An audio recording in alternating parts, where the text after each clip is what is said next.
Psychology says people who genuinely prefer staying at home over going out are often misunderstood.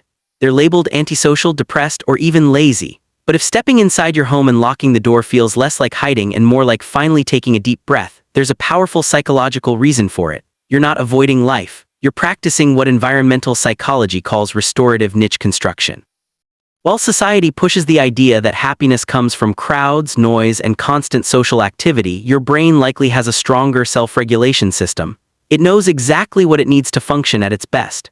You don't hate people. You just respect your energy too much to waste it. And if your home feels like a sanctuary, you likely carry these 5 rare personality traits. First, you have a low tolerance for performative socializing.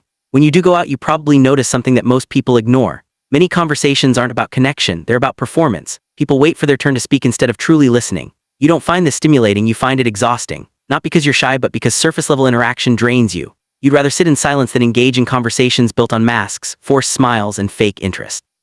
At home, you don't have to perform, you don't have to impress, explain, or pretend. You value authenticity so deeply that being alone feels better than being surrounded by pretense. Second, you possess high sensory intelligence. For some people, a crowded restaurant or loud street is just another fun night out. For you, it feels overwhelming. Psychology suggests that people who love staying home often have higher sensory processing sensitivity. You notice noise, lighting, tension, and chaotic energy more intensely. Staying home allows you to control your environment. You choose the lighting, the sounds, the pace. This isn't fear, it's optimization. Your brain works like a high-performance system, and too much stimulation overheats it. Protecting your energy isn't weakness, it's intelligence.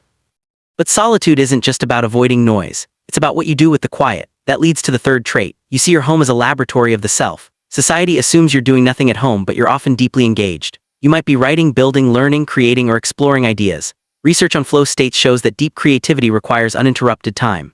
Home is where your tools are. It's where your mind can dive deep without small talk pulling you back to the surface.